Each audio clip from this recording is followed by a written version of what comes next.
Et bienvenue si vous nous rejoignez sur Public Sénat. Allons plus loin encore ce soir. Nous sommes ensemble pendant 1 heure. Voici le sommaire de l'émission.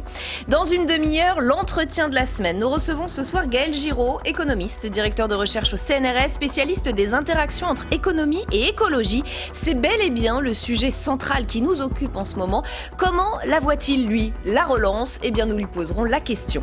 Durant cette heure, nous irons également en salle des conférences pour faire réagir sénateurs et sénatrices. Ce sera à votre micro, Quentin Calmet. Oui, bonsoir Rebecca, bonsoir à tous. Alors qui pour incarner le monde d'après? Est-ce que ce sera Didier Raoult ou Édouard Philippe? C'est la question que nous poserons à la sénatrice Lavarde, Christine Lavarde, qui sera à mon micro dans un instant. Et on a hâte de connaître son avis. Merci Quentin, à tout à l'heure. D'abord, notre grand débat. On va s'arrêter sur notre sondage exclusif IFOP, la tribune Europe 1 Public Sénat. Il a posé plusieurs questions aux Français sur l'après-crise, sur la façon dont ils voulaient réinventer le pays, si tant est d'ailleurs qu'ils veuillent le réinventer. Des résultats qui pourraient ou qui devraient peut-être guider Emmanuel Macron en vue d'un remaniement imminent. La suite du quinquennat sera-t-elle celle demandée par les Français? On se pose la question avec nos invités dans un instant. D'abord les chiffres et les réactions. Au Sénat, c'est avec Alizé Boissin. Y aura-t-il un monde d'après? Oui, répondent les Français en grande majorité selon un sondage IFOP. Pourtant, pour réinventer la France post-confinement, pas de grands changements en vue. La feuille de route des Français est sensiblement la même qu'aujourd'hui. Côté politique, c'est Édouard Philippe qui séduit en premier les Français pour incarner la France d'après. Seule surprise au classement, le scientifique Didier Raoult parvient à la 3e place, loin, devant Emmanuel Macron. Pour ces sénateurs, ce classement est une sanction pour le président de la République. Le président de la République a aujourd'hui un problème de crédibilité dans sa fonction. Il ne rassure pas. Que ce soit aujourd'hui le Premier ministre qui rassure les Français plus que le président de la République est à mon avis un point particulièrement inquiétant pour Emmanuel Macron. Que les Français soient déboussolés, ça c'est une certitude absolue, mais ça ne date pas d'hier. Qu'il y ait une certaine défiance envers la classe politique en général, ça c'est aussi une certitude. Et de ce point de vue-là, malheureusement, on a le sentiment que cela s'aggrave. Autre enseignement du sondage, les Français ne sont pas prêts à bouleverser leurs habitudes. Sur les personnes interrogées, 66% ne souhaitent pas changer de mode de vie. Pas de changement de travail non plus pour 78% des interrogés. Pendant le confinement, beaucoup de salariés ont expérimenté le télétravail. Une réussite, 8 Français sur 10 souhaitent voir la pratique perdurer. Côté logement, 82% des Français interrogés ne souhaitent pas en changer. Mais inquiets face à la crise économique, les citoyens sont nombreux à vouloir consommer davantage local. 74% se disent prêts à acheter plus cher pour des produits français. Enfin, depuis la fin du confinement, un tiers des sondés souhaitent favoriser les mobilités douces, comme le vélo ou la marche. Et avec nous pour le grand débat d'ALPL, Frédéric Dabi, bienvenue. Vous êtes directeur général adjoint de l'IFOP. Fergan Aziari, bienvenue. Bonsoir. Vous êtes essayiste, délégué de l'Académie libre des sciences humaines. Jean-Christophe Tortora, bienvenue. Vous êtes président directeur général de la Tribune. Et avec nous à distance, Nicolas Framont, co-rédacteur en chef de la revue Frustration, auteur de ce livre, Les candidats du système, sociologie du conflit d'intérêts en politique. Merci à tous les 4 d'être avec nous. Frédéric Dabi, moi, j'ai été assez surprise à la lecture de ce sondage parce que je pensais que bien plus de Français auraient déclaré qu'ils voulaient changer de vie. C'était un petit peu l'atmosphère générale. Vous, au contraire, vous y voyez un tournant? Oui, j'y vois un tournant. Il y a 2 niveaux de lecture dans ce sondage. On demande aux Français est-ce qu'il y a un avant ou un après Covid sur toute une série de dimensions. Et clairement, compte tenu de cette période incroyable, inédite, inouïe, hors norme, pour les Français, il y a un avant et un après. Ce n'était pas le cas en 2008, au moment de la crise financière, où il y avait eu des grands discours sur la rupture, sur les changements, notamment sur le capitalisme. Et on a très bien vu que l'inertie était plus forte que la rupture. Là, c'est ça votre point de comparaison, oui, en fait, c'est la crise de 2008. Également, sur une autre dimension, 2015, après les attentats, on avait parlé d'un nouveau vivre ensemble, de nouvelles solidarités, et les choses avaient repris leur cours. Là, je suis frappé de voir que sur le avant-après, on a par exemple 2 tiers des Français qui considèrent qu'il y aura un avant-après sur l'organisation du travail, sur leur rapport au travail, sur leur manière de consommer. Et c'est vrai qu'on arrive à son cas personnel, à soi, les chiffres baissent, mais quand on regarde par exemple sur le travail, qu'il y a 1 Français sur 5 qui déclare vouloir changer de travail, c'est bien sûr minoritaire, mais on n'est pas... Les élections sont passées, Rebecca. Quittons la logique électorale où quand ça fait 50,1, on est très content et on passe à autre chose. 22% des actifs qui déclarent vouloir changer de travail. Bien sûr, tout le monde ne passera pas à l'acte. C'est beaucoup de monde dans une logique d'extrapolation. Même chose sur les modes de vie. Et quand on regarde précisément avec nos amis de la Tribune, sujet par sujet, on voit de véritables ruptures. le Made in France. C'est ça, on y viendra, c'est peut-être vrai. moins des ruptures qu'une crise. Mais on va pas balayer tout le sondage maintenant. Je ne balaye pas, mais ce ne sont pas des ruptures. C'est plutôt que la crise du Covid a accentué des tendances déjà à l'œuvre. D'accord, donc un virage. Je vous redonne quand même des chiffres qui m'ont frappé parce que tout dépend de la façon dont on les lit. Vous allez me dire ce que vous en pensez, Jean-Christophe Tortora. Changer de mode de vie, c'est non à 66%. Changer de travail, c'est non à 78%. Changer de logement, c'est non à 82%. Est-ce que vous avez trouvé que c'était des résultats un peu contre-intuitifs, vous aussi, ou pas ? Écoutez, moi je trouve que ce sondage quand même, alors à la fois il y a peut-être un peu de conservatisme, on est le pays des Gaulois, donc les Français c'est pas facile de les faire bouger, c'est pas facile actuellement même de pouvoir les faire revenir dans les entreprises. Je peux vous dire que actuellement les entreprises ont du mal à faire revenir leurs collaborateurs. Quand on se compare avec nos pays voisins, que ce soit l'Espagne ou l'Italie, je peux vous assurer que le retour dans les entreprises, dans les PME, dans le tissu industriel se fait plus facilement chez nos pays voisins. Donc, n'espérez pas que le Covid aura changé la culture de notre pays. Par contre, on voit véritablement qu'il y a une volonté dans les entreprises à faire évoluer quand même le mode d'organisation. C'est-à-dire qu'aujourd'hui, le sujet du télétravail, de la question de la confiance, de la question de la responsabilité seront des sujets qui vont être au cœur du dialogue social pour cette rentrée. Donc, au cœur même d'un rapport de force possible. Aussi. Oui, peut-être. Donc il ne faut pas désespérer. Les Français vont évoluer, vont changer. Il y a des signaux faibles qui le démontrent dans ce sondage, mais ils vont le faire progressivement, lentement. Faible ou pas si faible que ça, nous dit Frédéric Dabi. Qu'est-ce que vous en pensez, Fergan Diary ? C'est un sondage assez intéressant qui, en effet, contraste avec la manière dont le débat sur le monde d'après a été préempté. C'est-à-dire qu'on a eu beaucoup de discours qui ressassaient la nostalgie décroissante pour les sociétés pré-industrielles, un monde où on bougerait moins, on serait beaucoup plus enraciné, où on consommerait beaucoup plus localement. En réalité, moi, je suis de ceux qui sont toujours assez prudents avec ce genre de sondage, parce qu'entre ce que les gens disent, ce qu'ils veulent faire, et entre ce qu'ils font véritablement, il y a quelquefois un gouffre. Et moi, les cas que j'adore citer sont les questions relatives au protectionnisme. Typiquement, quand vous demandez aux Français moyens, est-ce que vous êtes protectionniste, est-ce que vous voulez consommer local, devant le sondeur, il répondra oui, je suis protectionniste, mais enfin, quand il ira faire ses courses, là, il sera généralement libre-échangiste. Peut-être qu'il n'aura pas le choix aussi, qu'il devra préférer des produits moins chers. Précisément, le fait que les consommateurs aujourd'hui plébiscitent les produits étrangers moins chers est aussi, quelque part, la traduction d'une préférence concrète tournée vers ce qui est le plus pratique, au-delà de la rhétorique protectionniste classique. Parce que c'est vrai, Frédéric Dabi, c'est cet autre point qui est très intéressant dans cette enquête. Consommer Made in France, 74% des sondés, sont prêts à payer plus cher pour un produit français. Alors moi, je suis un peu d'accord, il y a le déclaratif et il y a quand même l'action. Alors, il y a toujours un décalage entre l'intention et l'action concrète. Ce qui est intéressant, c'est que le Made in France, il n'est pas arrivé au moment du Covid. Des personnalités politiques comme Arnaud Montebourg avaient essayé de l'imposer lors de la primaire socialiste, ça remonte à quelques années, en 2011.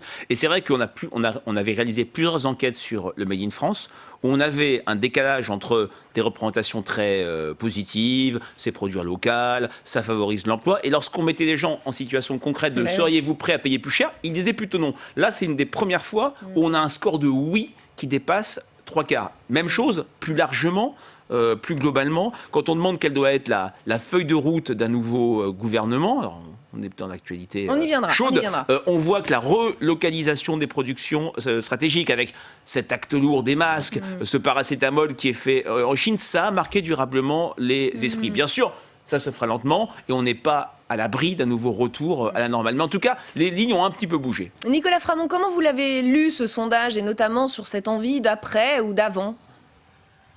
Ça m'a semblé assez logique de voir que, bien sûr, on en a parlé, il y a eu énormément de discours sur le monde d'après, aussi bien sur le plan individuel que collectif. On voit bien que sur le plan individuel, tout le monde n'est pas prêt à changer radicalement de vie, parce que la plupart des gens mènent une vie qui est contrainte par des contraintes liées au travail, des contraintes liées à leurs revenus, et ça concerne la majorité des gens qui, dans ce pays, sont ouvriers employés, et qui donc ne peuvent pas du jour au lendemain faire le saut, aller s'installer à la campagne, changer de métier, etc. L'insécurité économique des Français, elle est forte. La plupart des enquêtes le montraient déjà avant le coronavirus.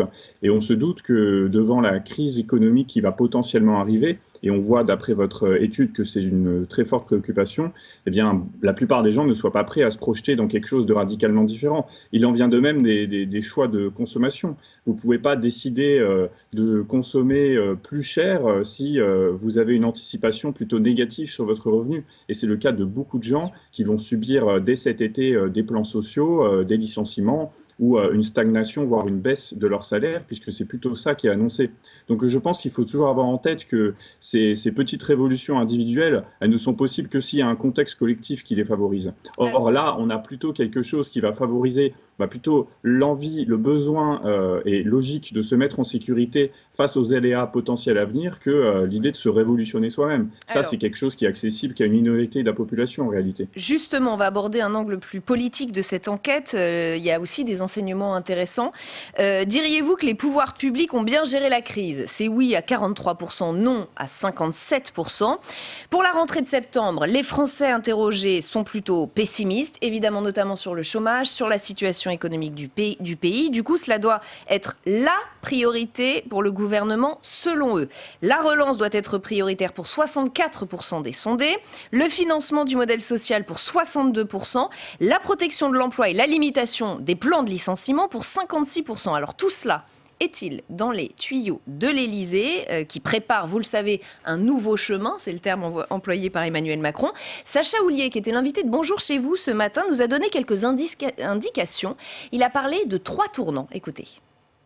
Le premier tournant, c'est celui de dire « nous sommes pour le retour des garanties et des libertés fondamentales » et la reconstruction de ce contrat républicain. Donc c'est ce que nous avons construit dans le cadre du déconfinement, pour vivre dans des conditions qui soient les plus normales possibles, ou c'est encore les discours sur le lien de confiance entre les citoyens et la police. Ça, c'est un premier tournant que nous devons assumer comme tel. Le deuxième tournant, c'est ce dont nous parlons depuis le début de l'émission, en assumant que par la dépense publique, par une politique keynésianiste, de centre-gauche, appelez-la comme vous voulez, ça m'est égal, mais par cette politique-là, nous assumons de soutenir à la fois l'économie, mais surtout de protéger les travailleurs français. Et le troisième tournant, c'est que nous avions commencé le quinquennat par une phrase qui était celle protectrice des accords de Paris, « Make our planet great again ». Il se trouve que ce message a vécu. Jean-Christophe Tortora, liberté fondamentale, keynésianisme et verdissement, c'est en gros ce qu'on comprend. Ça vous semble en phase avec cette étude, avec ce qu'attendent les Français ? Oui, et j'ajouterais, puisqu'on attend beaucoup l'intervention d'Emmanuel Macron, vous l'avez dit tout à l'heure, dans la critique de comment l'État est intervenu pendant cette crise sanitaire, cette crise économique, je crois que le mot de décentralisation et de proximité est central. Et si vous regardez bien aujourd'hui, je crois qu'on a eu raison en tous les cas de pouvoir maintenir ces élections municipales à fin juin. Je rappelle que quand même, aujourd'hui, dans le rapport de confiance dans notre démocratie, d'abord on donne sa confiance à son maire et on est dans un moment où il faut relancer la machine économique dans nos territoires. Et vous le savez, en France, la commande publique est un enjeu très important pour les entreprises. Donc moi j'ai envie de dire, n'attends pas tout non plus du président de la République. Je crois que le modèle jupitérien a montré ses limites. Et moi ce que j'attends aussi, c'est que nos élus locaux soient en capacité d'avoir plus de responsabilités, parce que ça, les Français l'attendent vraiment. Et c'est ce que demande le Sénat, on en parlera évidemment tout à l'heure. Vous êtes d'accord, Ferghane Aziari, le gouvernement doit décentraliser, doit donner plus de pouvoir aux élus locaux, et est-ce que d'après ce que nous dit Sacha Houlier ce matin dans Bonjour chez vous, l'exécutif est en phase avec les Français, avec ce que vous avez lu de ce sondage? Alors, qu'il faille relancer la machine économique, je suis tout à fait d'accord avec ça. Maintenant, la question, c'est comment on le fait. Alors, le député a parlé de keynésianisme. Moi, je ne suis même pas convaincu que ce soit la bonne solution. On est quand même, faut-il le rappeler, le pays le plus fiscalisé et le plus dépensier du monde développé. Ça fait des décennies qu'on pratique une espèce de keynésianisme constant à coup de dépenses publiques. Mais vous avez vu que les Français attendent quand même un financement du modèle social. C'est une priorité pour 62% d'entre eux. Disons qu'en effet, qu'on a été abreuvé d'un discours qui voudrait que seul l'État pourrait décréter la prospérité. Je voudrais quand même rappeler que un petit peu à l'est de la France. Il y a nos voisins suisses qui se définissent par une économie beaucoup plus libérale, moins fiscalisée, moins dépensière, et ce n'est pas pour autant qu'ils sont plus pauvres. On n'a pas des populations comparables non plus, des démographies comparables. Je ne vois pas encore la variable démographique ici rentre en jeu. C'est-à-dire que c'est un pays qui est certes plus petit, mais qui est intégré au marché européen, qui est intégré à la mondialisation comme tout le monde. C'est une économie occidentale, tertiarisée. Enfin, les structures, les fondamentaux sont plus ou moins les mêmes. Néanmoins, l'idée que le keynésianisme et le colbertisme soient la recette miracle pour relancer la machine économique, moi, me semble en contradiction avec, au contraire, la nécessité de baisser au maximum les charges, la réglementation, pour redonner de l'air aux acteurs de la reprise que nous sommes tous, entreprises, ménages. Elle est là, la relance. Elle ne se décrétera pas d'un bureau de Bercy. Alors j'ai hâte de savoir ce qu'en pense Nicolas Framont. Écoutez, effectivement, la dépense publique, ça ne résout pas tout. La question, c'est qu'est-ce qu'on fait de cet argent? Qu'est-ce qu'on fait de ces milliards qui sont injectés dans l'économie? À quelle fin? C'est ça les questions qu'il faut se poser, et je pense que la voie poursuivie actuellement par le gouvernement, c'est d'injecter de l'argent, de la donner aux entreprises en soutien, sans exiger quoi que ce soit en retour, puisqu'on voit que même dans des entreprises qui ont été très soutenues par l'État, on va avoir des plans de licenciement, on a eu du versement de dividendes. Donc pour moi, cet argent, il est globalement mal utilisé, alors qu'il s'agit quand même de l'argent collectif du contribuable, celui de la sécurité sociale, via des restrictions de cotisations sociales. Donc moi, je pense que la question est qu'on peut se poser et que les Français sans doute attendent à en voir votre étude, c'est qu'est-ce qu'on fait de cet argent pour changer un peu la situation? Comment on peut faire en sorte que l'argent public soit donné sous condition par exemple de réorienter la production, notamment en prenant en compte les problématiques écologiques, et puis également comment on fait pour changer le rapport au travail au sein de ces entreprises, comment on fait pour faire en sorte que tous ces milliards qui soient injectés puissent empêcher les licenciements massifs et empêcher que l'année prochaine ou l'année suivante, on parle à nouveau de record de versement de dividendes. Donc l'argent public, à quoi bon si c'est finalement pour reconduire un modèle économique qui a été mis sous perfusion depuis 2008 et qui ne montre pas de résultats probants? Frédéric Dabi. Je trouve ces propos un petit peu caricaturaux parce que parler de dividendes et de grandes entreprises méconnaît la réalité entrepreneuriale française. 94% de TPE, 0,19 salariés. Je suis toujours assez étonné sur le discours sur l'entreprise qui se focalise sur les grands groupes. La France, ce n'est pas que ça. C'est des 94% de TPE, 98% de TPE plus de PME. Pour rebondir sur ce qui a été dit, c'est vrai que cette crise du Covid a montré les déficiences de l'État central. Et en parallèle, les Français ont apprécié très largement la gestion des élus locaux, les maires, et également des présidents de région. Le fait régional s'est fortement imposé pendant cette période. Et quand on voit cette enquête, effectivement, on n'est pas sur une logique d'impôts tous azimuts, mais de décentralisation et également d'aide aux entreprises. Bien sûr, le fait que le financement du modèle social arrive en tête, c'est parce que c'est vu comme, d'une part, il y a une vision patrimoniale de ce modèle social, et surtout, ce qui a le plus frappé les Français 80 ans après la défaite de juin 40, c'est que notre modèle social, qui était notre armée, n'a pas été à la hauteur. Vous diriez qu'Emmanuel Macron doit écouter ce sondage, doit lire ce sondage attentivement? Non, mais parce que est-ce qu'il doit politiquement, parce que vous êtes aussi un analyste politique, plutôt coller à cette demande française qui semble émerger de ce sondage, ou est-ce qu'au contraire, il doit stratégiquement s'adresser plutôt à un électorat de droite? Oui, alors c'est vrai qu'il a son socle tient bien, entre l'avant-crise et maintenant il a gagné une dizaine de points de popularité, tout le monde se focalise sur l'état de grâce que connaît Édouard Philippe, mais c'est vrai qu'Emmanuel Macron a un socle très très solide. Moi, ce qui me frappe, c'est l'homogénéité des différentes attentes, modèle social, souveraineté économique, décentralisation, la faiblesse sur cette question des différentes clivages. Et vous vous souvenez, il y a quelques semaines, on a fait ensemble une consultation des parlementaires français avec Public Sénat et Interrel. On retrouvait un petit peu cette feuille de route dans le discours des parlementaires de gauche comme de droite. On a quand même une certaine convergence de vues sur ce qu'il faut faire dans cette France d'après-Covid. Jean-Christophe Tortora, par exemple, Emmanuel Macron semble vouloir verdir sa politique. On est en pleine phase de recomposition d'équipes, de remaniement. On ne sait pas encore trop où il va ni ce qu'il a tranché. Mais la protection de l'environnement, ce qu'on lit dans cette étude, n'est prioritaire que pour 42% des sondés, finalement, ce qui n'est pas si énorme que ça. Ce qui est sûr, c'est qu'aujourd'hui, il y a quand même une grosse inquiétude sur le plan de perdre son emploi. Je veux dire par là, la peur sanitaire a été remplacée par la perte de son emploi. Exactement. Ça, c'est aujourd'hui les problématiques qu'il y a dans les familles. Et pensez aussi à tous ces jeunes qui vont rentrer sur le marché de l'emploi au mois de septembre et qui ne trouveront pas facilement un job. Donc aujourd'hui, c'est vrai que, en même temps, pour reprendre cette expression d'Emmanuel Macron, il y a cette préoccupation quand même de l'emploi, du pouvoir d'achat, beaucoup d'inquiétudes, on le voit chez les ménages français. Et en même temps, les élections municipales ont été suffisamment claires. Il n'est pas question de reculer sur la transition écologique. Donc ça rend une rentrée très difficile où à la fois il va falloir réussir la relance économique, il va falloir maintenir la relance verte et à la fois il va falloir faire face à des problématiques qui n'ont pas été réglées et qui sont encore sur la table. Bien sûr, c'est la question des fractures sociales et des fractures territoriales. Rappelez-vous encore la fin du grand débat où Emmanuel Macron menait sa campagne pour répondre à la problématique des Gilets jaunes en ayant fait sur Tour de France, en s'exprimant aux maires.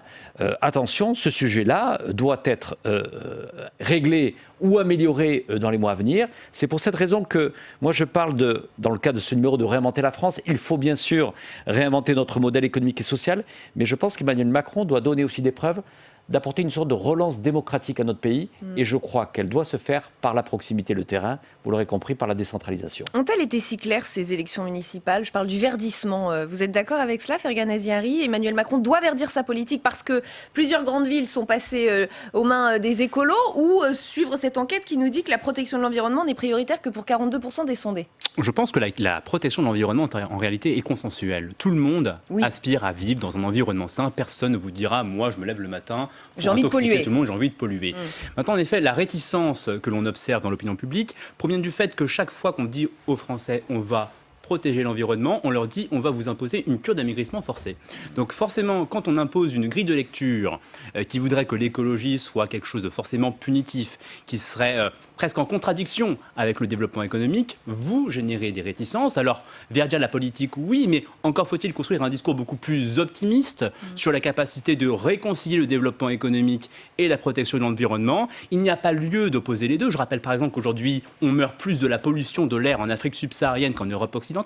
Parce qu'en Europe occidentale, nous avons des technologies anti-pollution, on a des filtres à particules, on a des pots catalytiques, on a le traitement des fumées qui permettent d'imposer aux usines des normes plus respectueuses du cadre de vie. Donc le progrès technique, en réalité, est le véritable vecteur de protection de l'environnement. Ce n'est pas par des incantations décroissantes qu'on va construire un environnement toujours plus hospitalier pour l'homme. Nicolas Framont, finalement, c'est peut-être pas l'écologie le problème, mais le discours autour de l'écologie qui, effectivement, laisse entendre que l'écologie, il faut forcément payer plus.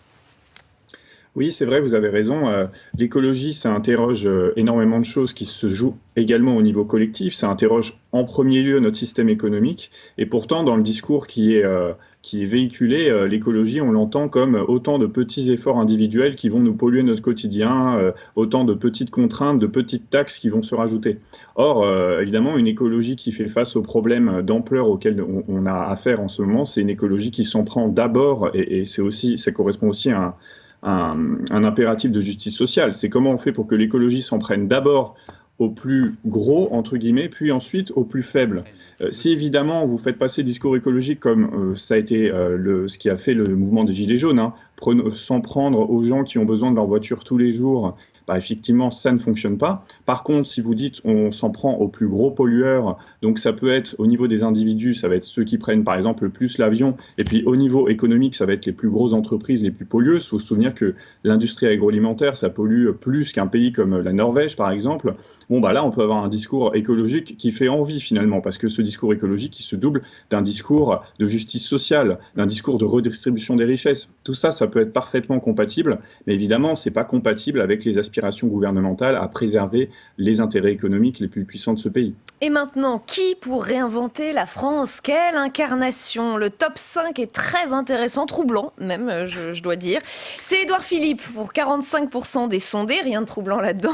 Nicolas Hulot pour 44%, pourquoi pas, rien de troublant. Didier Raoult arrive en 3e position pour 42% des sondés. Xavier Bertrand pour 38%. Nicolas Sarkozy pour 36%. Alors avant de vous demander ce que vous en pensez, on va aller en salle des conférences, puisque Quentin Calmet a pu interroger la sénatrice LR Christine Lavarde sur ce sujet.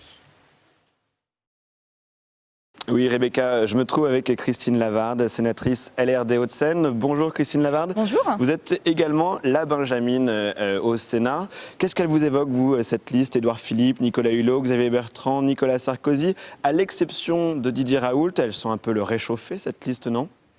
En tout cas, ce qui est sûr, c'est que moi, la présence de Didier Raoult m'étonne. Alors, je ne sais pas si vous aviez suscité ce nom auprès des personnes interrogées ou si d'elles-mêmes, elles l'ont donné. Parce que je pense que cette crise a bien montré que finalement, il restait quand même quelque chose au politique, à savoir devoir décider, trancher, notamment face à des situations imprévisibles et en gardant toujours en tête l'intérêt général. Et finalement, pour moi, le professeur Raoult est un médecin et on attend qu'il exerce ses compétences dans le domaine où il est, à savoir la médecine. Et alors le fait qu'il n'y ait pas l'émergence d'une nouvelle personnalité qui viendrait comme ça avec ce débat sur le monde d'après, proposer des pistes pour réinventer la France, qu'est-ce que ça vous évoque, vous ? Après, tout dépend ce qu'on entend par personnalité. Il me semble important que chacun ait sa place dans le débat du monde d'après et finalement des économistes, des philosophes, des écrivains, des artistes, mais chacun peut avoir ses idées sur le monde d'après, ce qu'il faudrait faire. Mais aujourd'hui, ce qui est le plus important, c'est finalement de s'intéresser au monde d'aujourd'hui. C'est ça. Vous disiez que finalement, cette discussion un peu hors sol, elle n'est pas si pertinente que cela. Pour vous, il faut tout de suite mettre les mains dans le cambouis et arrêter de peut-être passer trop de temps sur ce débat sur le monde d'après ? Alors, je n'ai pas dit qu'il fallait pas forcément se demander si l'épisode que nous venons de traverser ne doit pas nous inviter à réfléchir sur est-ce qu'il n'y a pas des choses à changer, est-ce qu'il faut absolument garder la même trajectoire. Mais finalement, c'est comme si on a un paquebot, un bateau, donc de toute façon, la trajectoire, elle ne va pas changer du jour au lendemain, on ne va pas passer du nord vers le sud, il faudra un temps pour tourner. Et donc ça prend du temps et il faut surtout, on a trop tendance à surréagir à l'événement qui se passe. On voit bien, les résultats des élections municipales donnent le sentiment qu'il y a une vague verte, alors il faudrait que toute la politique devienne verte. Et pour autant, on peut bien voir que concrètement, il y a déjà tout un tas de choses qui ont été mises en place et que l'écologie, tout le monde peut l'incarner, qu'on soit adhérent à Europe Écologie Les Verts ou chez les Républicains.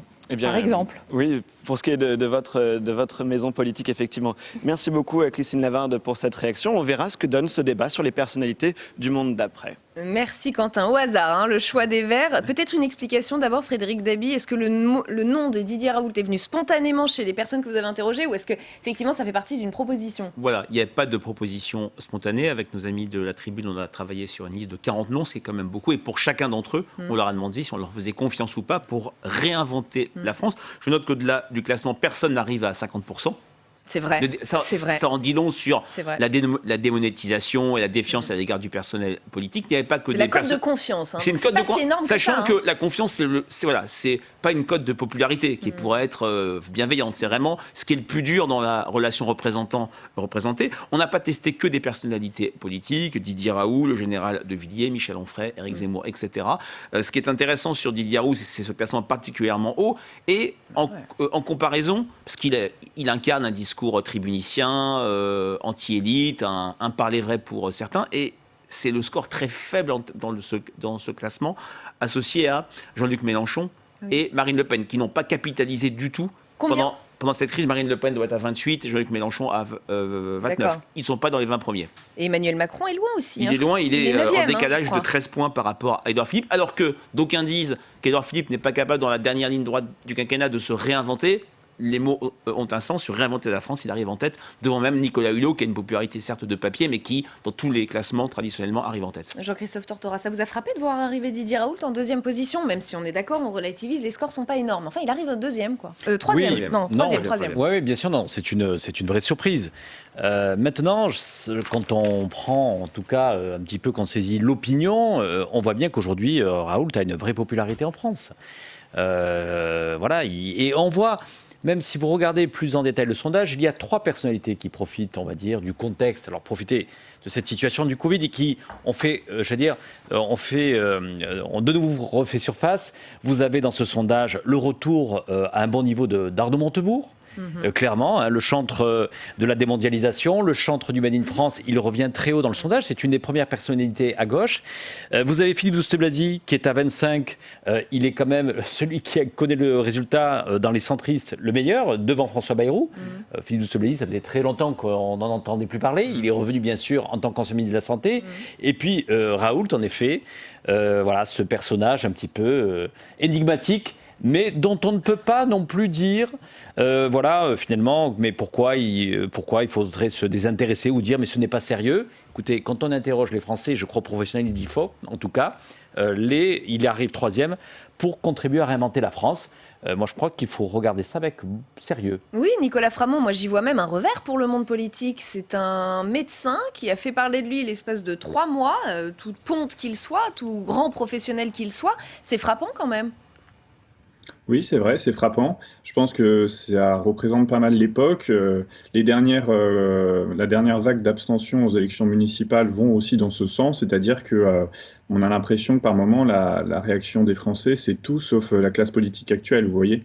Et d'ailleurs, on aurait pu poser des questions sur en qui les Français avaient confiance. Est-ce qu'ils n'ont pas plutôt confiance en des entités ou dans eux-mêmes, par exemple? Il faut savoir que ces 2 dernières années, on a eu des gros mouvements sociaux, le mouvement des Gilets jaunes, les grandes grèves contre la réforme des retraites et le mouvement antiraciste. Et à chaque fois, certes, il y a quelques personnalités qui incarnent un peu ces mouvements, mais surtout, ce sont des mouvements qui s'incarnent eux-mêmes et qui rejettent la personnalisation. Donc moi, je pense qu'en France, il y a une très grande défiance envers les leaders politiques institués, mais aussi envers les personnalités en général, et que la politique telle qu'on l'a vue ces 3 dernières années, c'est une politique faite par des masses, par des gens qui travaillent, par des collègues, par des amis, par des voisins de rond-point, et finalement pas par des grandes figures. Et c'est tout le temps ces questions-là qu'on leur pose, alors que finalement le rapport des Français à la politique est bien plus riche que simplement le choix entre quelques cavaliers, si vous voulez. Fergan Aziari.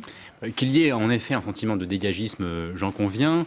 Toutefois, je serais beaucoup plus prudent sur le fait que les Français auraient renoncé à la quête de l'homme providentiel. Ça, je suis assez sceptique parce que c'est quand même une tradition césariste assez forte, assez ancrée dans ce pays, que moi je regrette en tant que libéral, puisque les grands hommes, et je m'en méfie aussi un tout petit peu, peut-être que pour réinventer la France, il faudrait peut-être déjà cesser de fantasmer sur quelqu'un qui, du haut de son trône, va réincarner et réinventer tout le pays. C'est un peu l'effet de Gaulle, ça, en plus. Oui, c'est l'effet de Gaulle, mais ça remonte à beaucoup plus loin. Enfin, le césarisme, le bonapartisme, l'idée de l'homme providentiel fort qui va diriger. C'est une politique qui est... Exactement. On parlait de décentralisation tout à l'heure. Je pense que ce serait déjà une bonne piste pour redonner du pouvoir à la multitude et déconcentrer un petit peu aussi cette concentration, cette personnalisation du pouvoir qui crée une frustration parce que à trop attendre l'homme providentiel, il ne vient jamais et ça crée des déceptions politiques. On croit qu'il vient et on se trompe, Frédéric Dabi. Oui, c'est vrai que quand on regarde l'histoire politique récente, c'est des déceptions très fortes du peuple de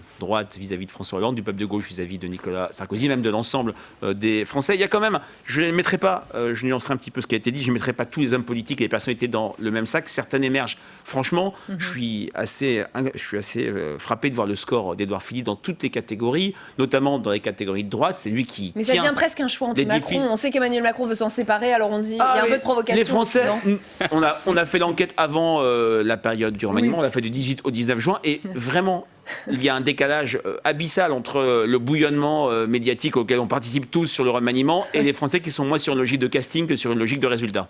Ouais, Jean-Christophe Tortora. Oui, peut-être ajouter dans ce sondage, ce qui est quand même frappant, c'est de voir que les élus locaux se comportent pas mal dans ce sondage. Regardez la différence entre ceux qui ont un macaron comme ministre et ceux qui sont maires ou présidents de région. Et ça nous amène à imaginer comment Emmanuel Macron est en train de composer son futur gouvernement. Sera-t-il un gouvernement peut-être de technocrates ou de techniciens ou peut-être d'élus locaux? Regardez le résultat de Xavier Bertrand qui est plutôt une belle performance. C'est vrai qu'il a été très présent durant cette crise du Covid en tant que président de la région Hauts-de-France. On parle de lui comme présidentiable possible. Mais regardez également plus dans le sud, que ce soit Christian Estrosi, Valérie Pécresse. Donc on voit que quand même, être un élu dans un exécutif local et régional, ça apporte quand même une visibilité, une crédibilité aux yeux des Français. En tout cas, que le gouvernement se rassure. Agnès Pannier-Runacher parle d'un risque de recirculation du virus à la rentrée et demande aux entreprises d'ailleurs de prévoir 10 semaines de stock de masques.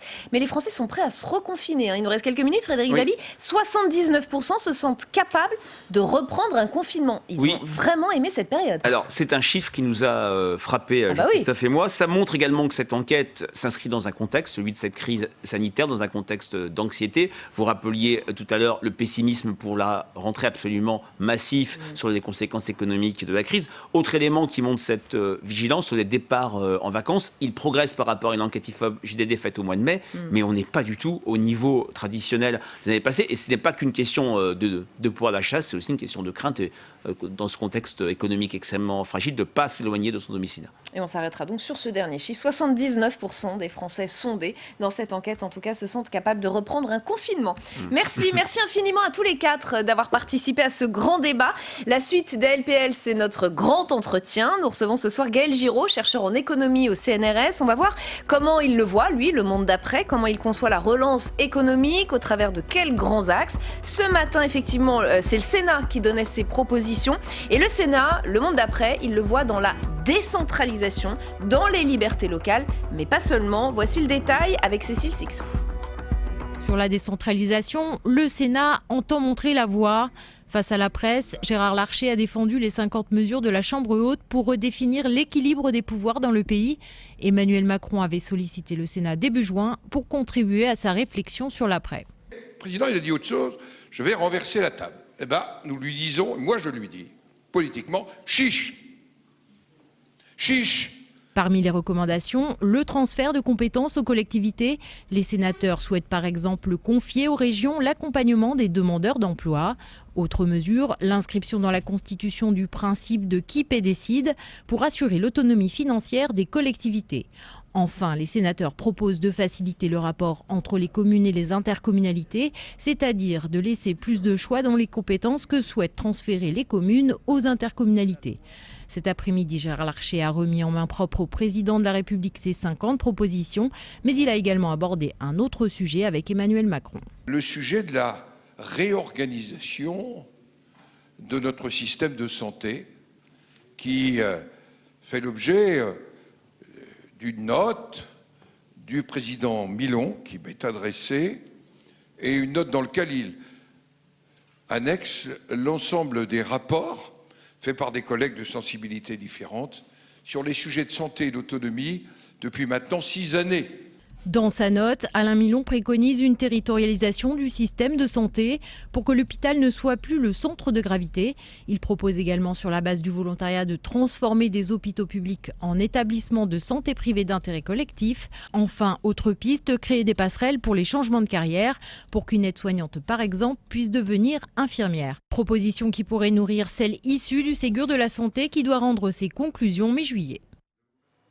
Et allons plus loin dans l'entretien ce soir avec nous. Gaël Giraud, bienvenue. Vous êtes économiste, directeur de recherche au CNRS et vous avez été chef économiste pour l'Agence française du développement. Merci d'avoir accepté notre invitation. Vous avez d'ailleurs été auditionné il y a peu au Sénat sur la manière de sortir de la crise. Le Sénat qui vient de faire 50 propositions. On n'a pas tout exactement, mais on a cet acte de décentralisation très fort. Est-ce que pour vous, c'est un bon axe ? Oui, je pense que la pandémie et disons, le cafouillage incroyable qui a eu lieu dans différents organes administratifs de la France, ne fût-ce que pour avoir des masques, pour avoir des enzymes, pour faire du dépistage, a montré que le roi était nu en matière de décentralisation. Et je pense que c'est très heureux qu'on puisse avoir aujourd'hui un vrai débat, parce qu'en réalité, depuis 30 ans, on a abandonné le thème de la décentralisation, et il faut la repenser entièrement, je crois. Alors cela dit, dans ce qu'on vient d'entendre, il y a 2 points, à mon avis, qu'il faut souligner. Le premier, c'est ne plus mettre l'hôpital au centre du dispositif sanitaire français. Je pense que ça, c'est une très bonne idée. Celui qu'il faut mettre au centre, c'est le médecin généraliste, qui est le premier contact avec le patient et qui réoriente le patient éventuellement vers un hôpital, mais pas nécessairement vers un hôpital. Et donc là, il y a une revalorisation du métier de médecin généraliste à mettre en œuvre. Le passage pour les aides-soignantes à devenir infirmières, je pense que c'est une très bonne idée. J'ai été aide-soignant moi-même pendant 1 mois et demi, donc je sais ce que c'est. Et c'est vrai qu'il y a plein de situations dans lesquelles les aides-soignants posent déjà des actes qui sont très très proches de ce que fait une infirmière. Donc je crois que ça, c'est une très bonne idée. Alors en revanche, privatiser l'hôpital public, ça je pense c'est une très très mauvaise idée. C'est-à-dire que ce dont la pandémie a fait la démonstration, c'est pas du tout que le secteur public est inefficace, c'est au contraire, quand vous abandonnez le secteur public, il devient inefficace, mais parce qu'on l'a abandonné. Et donc il faut certainement pas privatiser l'hôpital public, il faut redonner les moyens à l'hôpital public de remplir sa mission de service public. La logique du Sénat, c'est aussi de dire qui décide paye, qui décide. Donner plus de liberté aux localités, aux municipalités, aux collectivités, c'est aussi plus leur donner d'argent. Tout à fait, absolument. Il faut re-responsabiliser les collectivités territoriales Merkel, leur donner les moyens, en fait, des compétences qu'on leur a attribuées, parce qu'on leur a donné des compétences sans moyens et sans responsabilité. Et donc, du coup, évidemment, elles n'ont pas assumé ces compétences. Il faut leur redonner les moyens et aussi la responsabilité, de sorte qu'on sache vers qui se tourner le jour où on n'aura pas de masque. Ce qui ne s'est pas passé ces derniers temps. Emmanuel Macron avait supprimé la taxe d'habitation qui a complètement bouleversé les finances des collectivités. Ça, c'était une très mauvaise idée. C'était une très mauvaise idée. Qui a essoré nos collectivités. Absolument, entre autres. Oui, tout à fait. Ouais. Alors, il y a la relance vue par le Sénat et puis il y a la relance qu'Emmanuel Macron, lui, veut européenne. Il s'est entretenu avec Angela Merkel lundi dernier. Il veut un accord dès ce mois-ci, dès le mois de juillet, sur le budget et sur le plan de relance économique. Nous sommes arrivés à un moment de vérité pour l'Europe, nous dit le président français. Vous pensez que l'Europe sera vraiment au rendez-vous de ce moment historique? J'en suis pas sûr. Ce que je constate, c'est qu'Angela Merkel sait faire des concessions. Elle les fait in extremis avant qu'il ne soit trop tard. Donc pour la première fois depuis une trentaine d'années, l'Allemagne accepte qu'on puisse avoir de la dette communautaire. Cela dit, 750 milliards sur 3 ans, donc vous divisez par 3 pour avoir le montant chaque année, divisé par 27, ça fait des pouillèmes par pays. C'est vraiment tout à fait insignifiant par rapport à la gravité de la récession dans laquelle on est en train d'entrer. Donc le niveau n'est pas du tout le bon. Ensuite, la question des 750 milliards, c'est vont-ils être fléchés vers le vert? S'il s'agit de recapitaliser Alitalia en Italie, comme on a recapitalisé Air France, KLM en France, je ne vois pas tellement l'intérêt. On est juste en train de ressusciter le monde d'hier, dont on sait tous les travers. Et puis, troisièmement, comment est-ce qu'on va payer cette dette? Parce que même si c'est de la dette communautaire, c'est de la dette.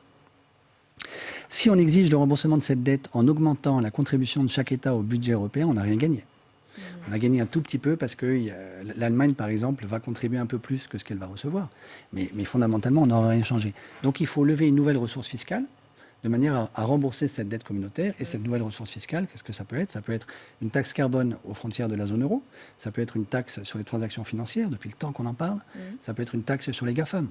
Mais il faut absolument qu'on ait ce débat et de manière démocratique en Europe aujourd'hui. Et pourtant, beaucoup parlent tout de même d'un plan historique, ne serait-ce que parce qu'on a changé de logiciel et que c'est peut-être ça la révolution, la mini-révolution qui est en train de se produire en Europe. Vous n'êtes pas d'accord? Je ne suis pas sûr, je demande à voir. Si vous voulez, il faut faire attention à la distance qui peut séparer les grands discours et les belles paroles des actes effectivement mis en œuvre. Donc j'ai l'impression que depuis quelques années, on est trop habitué, y compris en France, à se fier aux paroles et aux beaux discours qui vous annoncent la fin du capitalisme, le changement radical de société, etc. Mais les actes qui sont posés ne sont pas du tout en accord avec les paroles qui sont prononcées. Je vous prends un exemple, le discours du président de la République sur la Convention citoyenne. Bon, la Convention citoyenne, à mon avis, est un extraordinaire exploit qui a été réalisé par nos 150 citoyens, tirés au hasard, qui se sont formés pendant 9 mois, qui ont accouché d'un texte absolument magnifique. Je ne pense pas du tout que l'Élysée s'attendait à un tel travail et d'une telle qualité. Donc maintenant, l'Élysée est au pied du mur. Donc le président de la République, à juste titre, accueille les propositions et dit c'est très bien, on va aller dans cette direction-là. Mais il propose 15 milliards de dépenses budgétaires supplémentaires pour financer ce que propose la Convention. Or, on n'est pas du tout à l'échelle.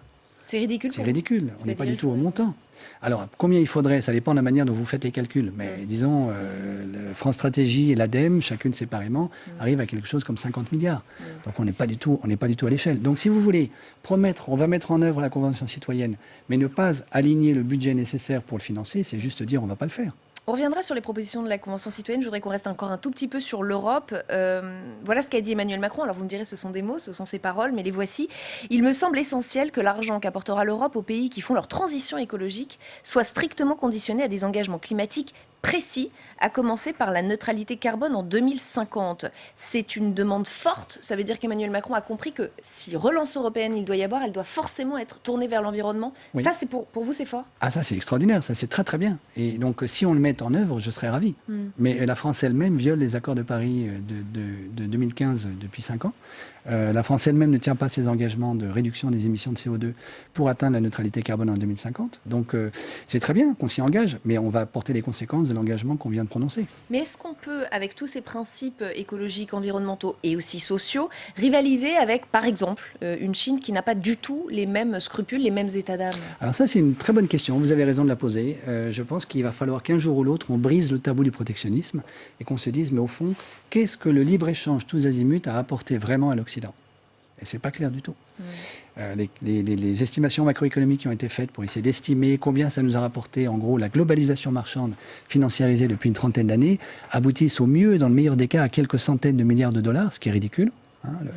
Le PIB mondial, c'est 70 000 milliards. Donc quelques centaines, c'est vraiment des miettes. Et en plus, qui plus est, essentiellement au bénéfice de la Chine. Donc il faut s'interroger, qu'est-ce que le protectionnisme nous a apporté? En fait, pour les Françaises et les Français aujourd'hui, pas grand-chose.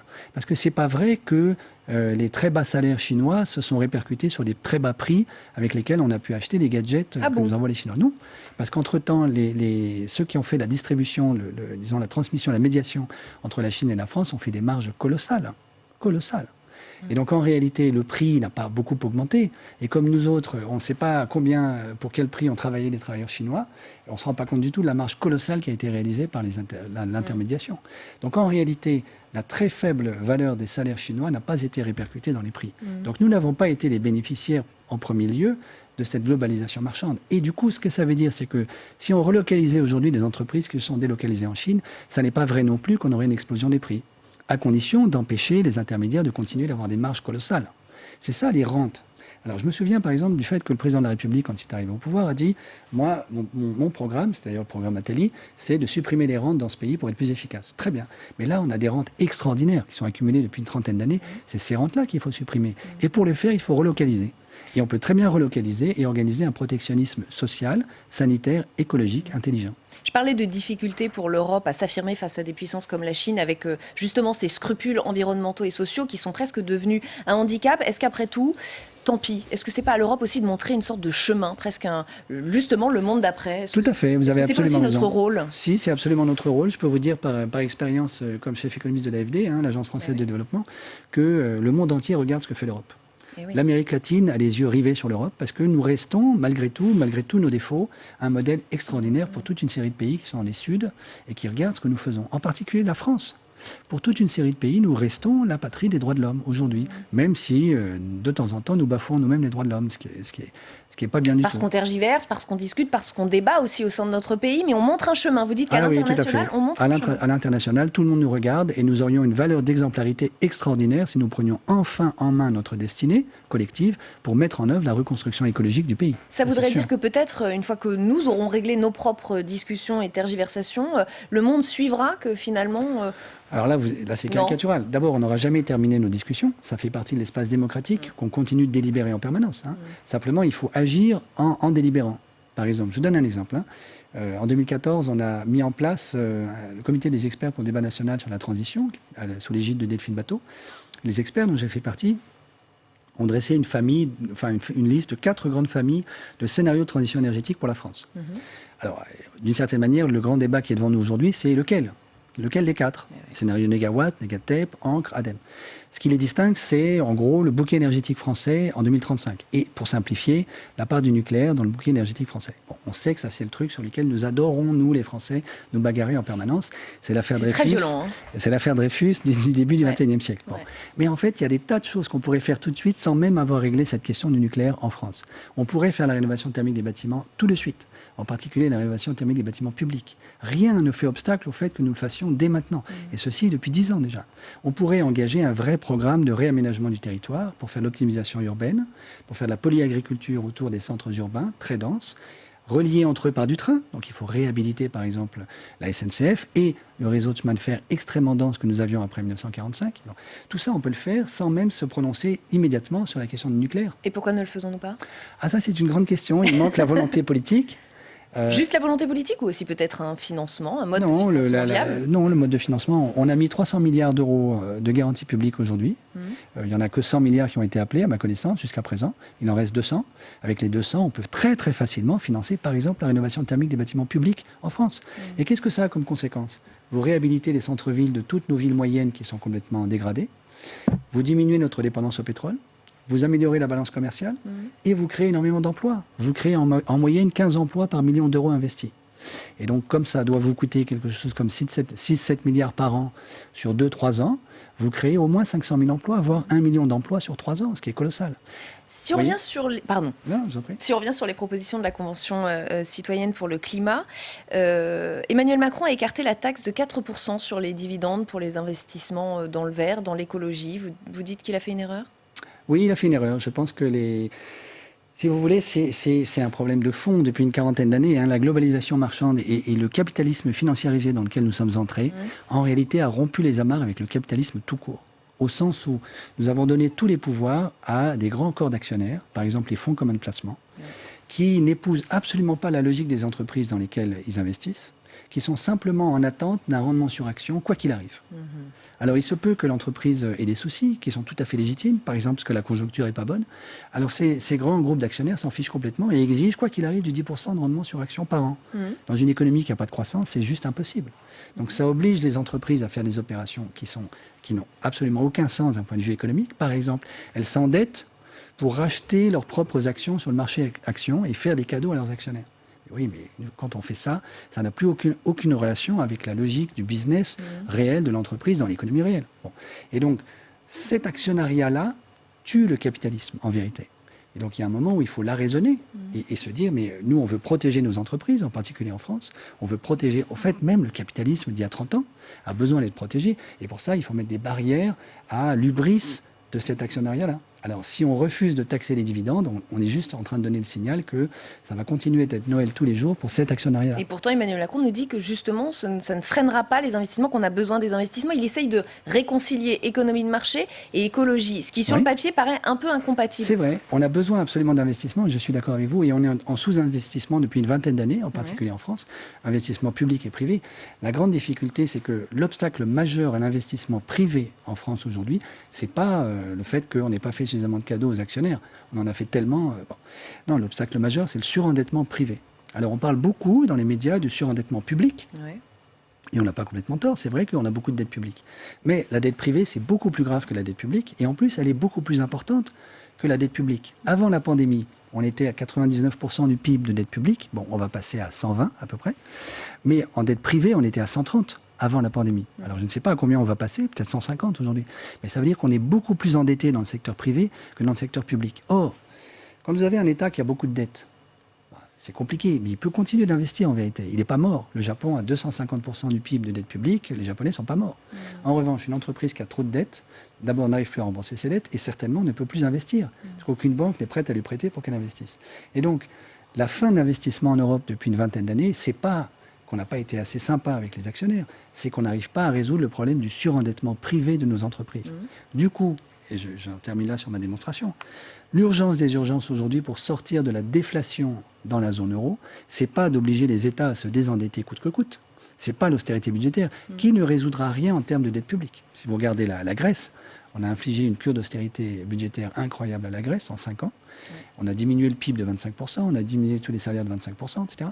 Mais le ratio dette publique sur PIB en Grèce est le même aujourd'hui qu'en 2010, au début de la crise de la dette publique grecque, 180%. Ça n'a rien changé. Donc l'austérité budgétaire ne résout rien sur la dette publique. Donc c'est surtout pas ça qu'il faut faire. Il faut au contraire que l'État continue d'investir pendant que le secteur privé se désendette. C'est ça l'urgence, c'est de désendetter le secteur privé. Déleverager, comme on dit dans l'anglais des marchés. Une fois que le secteur privé s'est désendetté, il peut monter à bord du grand projet de reconstruction écologique de la France, et à ce moment-là, l'État se retire et lui se désendette après coup. Mais vous voyez, c'est dans cet ordre-là qu'il faut le faire. En exigeant que l'État se désendette d'abord, on est en train de mettre la charrue avant les bœufs, et ça ne marche pas. Et là, on est en train de s'enfoncer dans la déflation. Et le Japon, lui, il est tombé dans la déflation il y a 25 ans. Il n'arrive toujours pas à en sortir. Et moi, c'est ce que je crains pour l'Europe aujourd'hui. C'est que l'austérité budgétaire, qui a l'air d'être une espèce de mesure de bon sens, Pierre Moscovici l'a rappelé, quand on a des dettes, on paye ses dettes. Mais je suis d'accord avec ça. Sauf que quand ça nous fait mourir, il vaut mieux ne pas payer ses dettes tout de suite. Il vaut mieux reporter à plus tard le moment de payer ses dettes pour continuer d'investir dans le grand plan de la reconstruction écologique appelé de ses voeux par la Convention citoyenne. Et ensuite, une fois que le privé pourra monter à bord, l'État se désendettera. On va sortir des questions économiques, on va prendre un petit peu de hauteur. Vous êtes aussi prêtre jésuite, peut-être que peu de gens le savent. Je voudrais donc votre regard spirituel sur ce que nous vivons, parce que c'est quand même assez particulier ce qu'on vient de vivre. Ce virus microscopique qui terrasse la planète, pour vous, c'est une leçon pour l'être humain qui finalement est tout petit et a tendance à l'oublier? C'est vrai, je pense que c'est une grande leçon spirituelle qui a été en partie tirée d'ailleurs par le pape François dans les différentes allocutions publiques qu'il a données pendant la pandémie, mais qui au fond était déjà écrite dans la Laudato Si, la grande encyclique de 2015 sur l'écologie. C'est-à-dire, ce dont nous avons fait l'expérience, c'est que nous détruisons les écoumènes naturels dans lesquels nous vivons, ce qui nous rapproche d'un certain nombre d'animaux qui sont porteurs de virus face auxquels nous n'avons aucune immunologie. Typiquement la chauve-souris, qui est porteur de tous les coronavirus. Alors il y a un animal de médiation, donc, le pangolin. Le pangolin, et précédemment c'était la civette palmée, etc. Bon. Mais en réalité, ce qui se passe, c'est qu'on se rapproche de plus en plus d'animaux que nous ne connaissons pas. Et ça, pourquoi? Parce que nous, par exemple, nous pratiquons la déforestation de manière systématique, ou nous détruisons nos écomènes, ce qui nous rapproche de ces animaux. Donc ça, c'est, si vous voulez, l'hubris d'une humanité qui n'accepte pas qu'elle puisse avoir en face d'elle une nature, une création, dans le langage chrétien, qui lui parle et à qui elle peut parler, et dont elle doit prendre soin.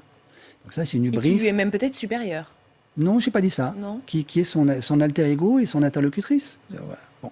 C'est-à-dire, il faut rompre avec une anthropologie. Si vous voulez, c'est l'anthropologie de l'homme de Vitruve de Léonard de Vinci. Vous voyez, cet homme qui est comme ça, dans un triangle et un cercle. Ouais. Cet homme-là, d'abord, c'est un homme mâle. Il n'y a pas de femme. Il est dans une solitude métaphysique totale. Il ne connaît pas les femmes. Comme représentation de l'humanité, vous voyez. Il est blanc. Les autres peuples de la planète n'existent pas. Il n'y a pas d'enfants. Il n'y a pas de vieillard, il n'y a pas de malade, donc il est en bonne santé, il est adulte. Bon. Et la nature n'est pas là. Donc il est dans une solitude métaphysique absolue. Et qu'est-ce qui lui reste comme support? La géométrie, dans son triangle, son cercle, et la toute-puissance de la science. Le contrôle, en tout cas. Le contrôle, la maîtrise, voilà. Et donc c'est cette anthropologie-là, la solitude métaphysique de l'homme mâle blanc, le carno-phallogocentrisme, ça c'est un terme de Jacques Derrida. Carnot, il mange de la viande. Et vous aurez remarqué que c'est en général les mecs qui ont du mal à arrêter de manger de la viande, alors qu'il faudrait, du point de vue écologique. Ouais. Phallogo, parce que dans phallogo, il y a phallus, donc c'est la phallocratie. Et logo, parce que c'est cette supériorité prétendue des Européens à cause du logos grec qui les rendrait des seuls apôtres si vous voulez, de la rationalité universelle, ce qui n'est pas vrai. Bon. Et donc le carno-phallogocentrisme européen, c'est ça dont il faut se déprendre aujourd'hui. C'est ça dont il faut sortir. Et le virus, le coronavirus, nous montre qu'en réalité, nous sommes d'une fragilité insigne, que nous dépendons des écomènes naturels avec lesquels nous vivons, et que la création est une vraie interlocutrice qui nous parle. Elle nous parle à travers ce virus. Et au fond, si vous réfléchissez une minute, elle nous a parlé de manière très bienveillante.